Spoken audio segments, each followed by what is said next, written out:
Hey Joshua, how you doing? I'm doing great. How you doing? All right, man. Your new book is a topic that I'm very interested in, nuclear power. There's a big debate about nuclear power, whether it's the future or should be left to the past. Your book is called Atomic Days: The Untold Story of the Most Toxic Place in America. It's about the Hanford nuclear facility in Washington state. Now, I feel like most Americans have very little awareness of our country's history regarding nuclear energy. There's like 3 Mile Island in the collective consciousness, and that's about it. A few months ago, we here on Lever Time spoke with journalist Laura Krantz about the SL-1 nuclear reactor meltdown in Idaho Falls, but it seems like the Hanford nuclear situation is even worse, since the Environmental Protection Agency has designated it the most toxic place in the whole country. So first off, to get this conversation started, tell us a little bit about Hanford and why it's so dangerous. Sure. Well, Hanford was a location that was chosen during the Manhattan Project as basically a covert area to produce plutonium that was ended up being used in the U.S.'s nuclear arsenal. In fact, the bomb that was dropped on Nagasaki, the fuel for that bomb was produced at Hanford. Hanford had the first plutonium reactor in the country, the B reactor. And it produced plutonium for decades. During the Cold War, it was basically a conveyor belt for plutonium. And without getting into a lot of the scientific details about how plutonium is produced, but 9 nuclear reactors ended up being built at Hanford that churned out plutonium. But with that, just like with nuclear power, there was a ton of waste, millions and millions of gallons of waste, some of which was dumped into catch basins. And what they're dealing with now primarily is about 56 million gallons of radioactive waste that are sitting in 177 tanks. Now, these are tanks that are right below the ground. Most of the tanks were built to really only last 10 to 25 years. So they're dealing with a problem now. These tanks are going on 80 years old. There's been, over 60 of them have leaked. Currently, there's one leaking. They don't really know what to do about it. And these tanks are sitting, just 10 to 11 miles from the Columbia River. So it's a gigantic mess. And aside from that, from the environmental toll, it's also a potential catastrophe, as I write about in the book. I spoke with a DOE scientist who works out at Hanford, that's very, very concerned about hydrogen buildup in some of these tanks, which happened in the early 90s, and potential for a catastrophic explosion that could be unlike anything the U.S. has ever seen. I mean, it could be worse than Chernobyl by a lot. And I think that it would crash the global markets. You'd see radioactivity across the country. Cities like Boise, Denver, most of Montana, Eastern Washington would be essentially unlivable. I don't think, even if it wasn't laced with high levels of radioactivity, people wouldn't want to raise their families there. I mean, we're talking about a situation that's very dire. And on top of that, the U.S. taxpayer is paying a lot of money to clean it up. It's the most expensive environmental cleanup in world history, more expensive than the space station. We're looking at right now estimates at like $677 billion. And just to put it in perspective, only about 5 years ago, that it was about half that much. So it's going up almost exponentially, and it's pretty concerning. Well, let's talk about that. I mean, that's a huge number, $677 billion. Yeah. And you mentioned Denver. I mean, I live in Denver. So this is when I read about what's going on there, I mean, it is truly a terrifying situation, and it is almost not covered at all. A little detail about that point you just made. You said it was about the cost of dealing with this has almost doubled in 5 years. Why has the cost doubled?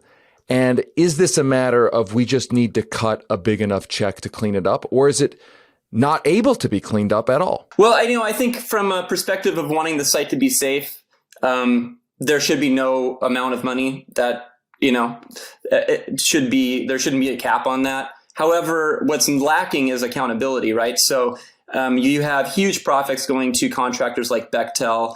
The scientists out there tell me, and the DOE's totally understaffed. Most of the technical staff happens to be with this contractors that run the show.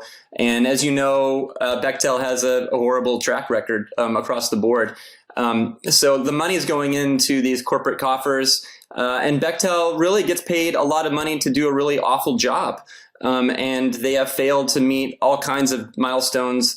And the waste is just still sitting there in these tanks. The real problem is what to do with this waste, right? The idea that, and what they've been working on for about 20 years now, or 15 to 20 years, is turning all that waste into glass and then taking it off site to store it. Well, that hasn't proved to be a very easy thing to do. It's been virtually impossible.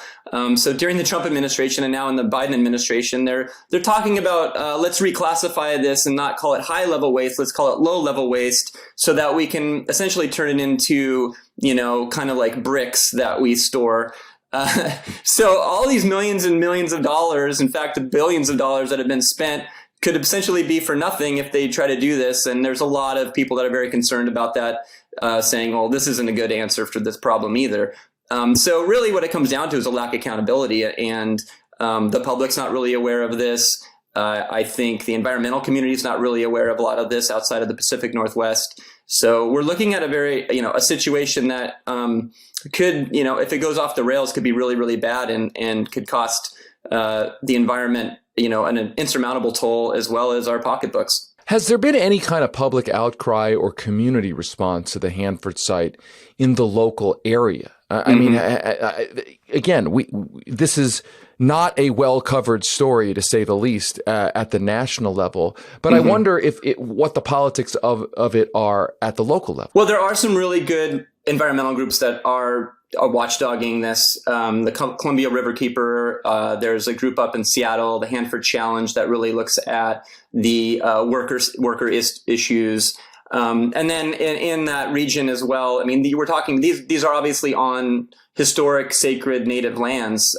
So you have some indigenous communities that are very vocal. I write about one particular activist, Russell Jim, who really changed the way the native communities there, the Yakima in particular, have a seat at the table when these big decisions are being made at the national level.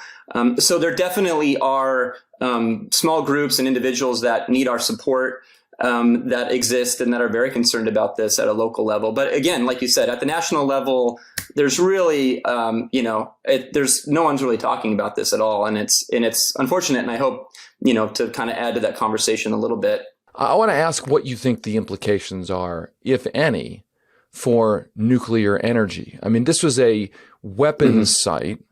There are civilian nuclear facilities that are both, they exist, and there's a lot of talk about conversations about whether nuclear energy is the way out of the climate crisis, or at least a part of the way out of the climate crisis. Does anything that you reported or anything that we've learned about Hanford intersect with what you think the debate should be about nuclear energy vis-a-vis our energy future and our climate future? Yeah, I mean, I certainly hope so, because I think that going down the road of nuclear power is a very dangerous road to go down. There are things, from a climate perspective, it's not carbon neutral. I mean, there are carbon emissions at every step of the nuclear fuel chain, from the plant construction to mining, which is the big one. I mean, the denser the uranium is in the ore, the more energy that is needed to extract that uranium. Uranium is used in nuclear facilities. And then the big one, is what to do with this waste. I mean, they still don't have an answer for it. The pro-nuclear crowd will tell you, well, these new, small reactors don't produce as much, but they do produce waste. And plutonium will take about 250,000 years until it's actually safe. So you're going to bury this stuff underground. Can you even imagine, we can't even take care of the waste that was produced 60 years ago, let alone, something that's going to be 1,000 years down the road. And then of course, from the climate perspective too, this isn't you can't roll out nuclear fast enough. We need things that can happen now. A typical nuclear reactor takes 15 years, and the costs are, really, really high. We have technology now that we can roll out. And this isn't to say that there aren't problems with solar and other things, but none of them have the long-lasting implications and dangers that nuclear have. I mean, you can just look at the situation in Ukraine right now. Nuclear plants in war zones are very dangerous, right? Taiwan has nuclear plants. What if we have something with, goes on with China? What's going to happen there? So there's a lot of dangers as well that other technologies simply don't have. So I would caution people really be wary of what nuclear power and the potential for it. Because sure, on paper, it looks like, oh, this is good. There's no CO2 emissions, but it's a lot more complicated than that. I wonder, to go back to the Hanford site just for a second, I wonder, was there a way for the government to do what it did at Hanford in a way that would have prevented the situation that is there now? In other words, was there a better way? Was this a failure of execution, or was the facility effectively doomed from the beginning? Maybe a little of both. I think it's important to go back to that time, right, when really what they were concerned about was, let's deal with the mess later. We need to move forward with this technology as quickly as possible. There were a lot of scientists and engineers that were very concerned about the nuclear waste very early on and said, this is really only a temporary fix to put all this waste in these tanks. But, American superiority, the Cold War, that took precedent, right? Like it became about building up the war machine, and let's deal with the aftermath later of that mess, which is we've seen, in a lot of sectors of the U.S. imperial project. But in this case, yeah, there are things that could have been done early on that would have made it safer, but you'd still have all this waste. You'd still have 55 million gallons of radioactive waste. It might be in tanks that aren't leaking as quickly, but you'd still have a problem that's going to last, thousands, tens of thousands of years. And it's a problem that we're going to be dealing with and generations down the road as well. So I think it's important to think about that. The book is called Atomic Days, the untold story of the most toxic place in America. And it has lots of things that will make you think about nuclear energy, whether it should be part of our future or not. The author is Joshua Frank. Joshua, I should ask, where can people find your work beyond the book? I co-edit Counterpunch, and I write for lots of different publications. And then this book's available everywhere. I think next week or whenever this broadcast happens. So it's out there, so you can find me anywhere. Thanks so much for taking the time today, and thanks for writing this book. Thanks for having me, David.